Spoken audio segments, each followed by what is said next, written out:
आपल्या बापाला कडकडून मिठी मारायची. पोरी जरा आज मिठी मारून बघ. जा तुझ्या बापाला एकदा कडकडून मिठी मार बघ पोरी. जा जरा आणि बापाला कडकडून मिठी मार बघ. ए पोरीला हा बाप आहे.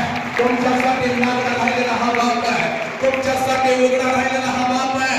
बघ पोरी रात्राने दिवस तुझ्यासाठी शिजलेला हा बाप आहे. म्हणून एकदा बापाला कडकडून मिठी मार पोरी. बघ सगळी दुनिया ज्या वेळेला तुझ्या विरोधात उभी राहील त्यावेळेला हा बाप तुझ्यासाठी उभा असतो. सावलीसारखा हा बाप असतो पोरांना. म्हणून सांगतोय आता या बापाला मान खाली घालायला लावाल का पोरीनं तुम्ही? मला सांगा या बापासाठी तुम्ही मेहनत करणार आहे की नाही? पोरीनं मार बापाला कडकडून मिठी.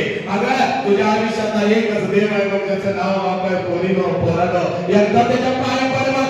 एकदा तुझं मस्तक टेकव बापाच्या चरणावरती. हे गाव सगळ्या समोर पोरी एकदा बापाच्या पाया पड. लय आनंद मिळाला बघ. हा